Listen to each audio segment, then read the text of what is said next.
Zdroj hlavné zprávy Konzervatívny denník. Publikované Bratislava 1. mája 2017. Oliver Andráši povedal, citujem, trestne stíhať ľudí za názor je choré. Dostávame sa do extrémistického režimu. Aj komunisti a fašisti zatvárali za názory. Že by prvá lastovička medzi osobnosťami? Bývalý moderátor, scenarista a režisér Oliver Andráši sa zastal demokracie. Tvrdí, že trestne stíhať ľudí za názor je choré. Pripomenul, že aj komunisti a fašisti zatvárali ľudí za názory a súčasný režim sa k tomu približuje.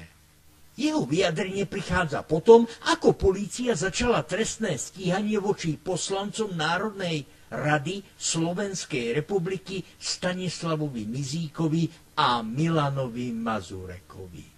Vo štvrtok Národná kriminálna agentúra vtrhla do parlamentu, aby zaistila dôkazy v kancelárii obvineného poslanca za stranu Ľudová strana Naše Slovensko Stanislava Mizíka, ktorý bol obvinený za trestné činy extrémizmu, konkrétne za prečiny výroby extrémistických materiálov v jednočinnom súbehu s prečinom hanobenia národa, rasy a presvedčenia. Konkrétne sa údajne jednalo o Mizíkové vyjadrenia na sociálnej sieti, kde v statuse kritizoval vyznamenané osobnosti prezidentom Kiskom. Pričom okrem iného spomenul aj to, že to boli zväčša ľudia židovského pôvodu. Kotlebovci však tvrdia, že to nebolo kádrovanie ani hanobenie, ale len konštatovanie. Podobný osud čakal aj ďalšieho Kotlebovho poslanca Milana Mazureka, ktorého vyšetrovateľ Národnej kriminálnej agentúry obvinil z prečinu podnecovania, hanobenia a vyhrážania sa osobám pre ich príslušnosť k niektorej rase, národu, národnosti, farbe pleti, etnickej skupine alebo pôvodu. Mazurek sa svojho činu mal dopustiť v rádiu Frontinus, kde sa vyjadroval na adresu islámu a Rómov. Poslancovi teraz hrozí neuveriteľných až 15 rokov väzenia. Namiesto trestného stíhania politikov z korupcie alebo z kradnutia sa momentálne na Slovensku trestne stíha za názory politikov na spoločenské udalosti a fenomény, čo je pre demokraciu veľmi, veľmi nebezpečné.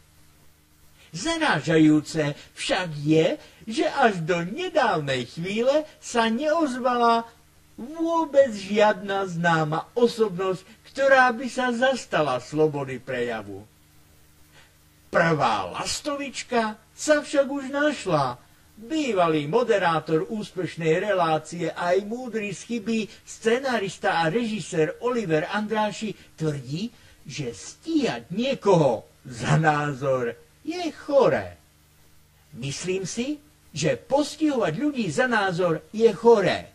Nech by ten názor bol akýkoľvek, aj extrémny.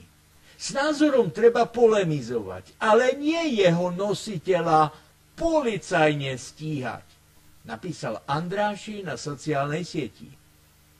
Andráši následne skritizoval súčasný režim, ktorý sa podľa neho nebezpečne približuje k praktikám komunistov a fašistov.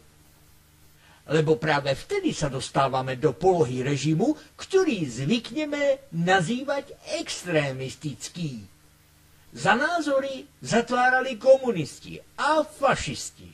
Môj názor je ten, že trestným činom môže byť len čin a nie názor. Preto je to trestný čin a nie trestný názor. Poznámka produkcie. Tento príspevok na Facebooku už nie je dostupný. Je možné, že je odobraný, alebo sa zmenilo jeho nastavenie súkromia.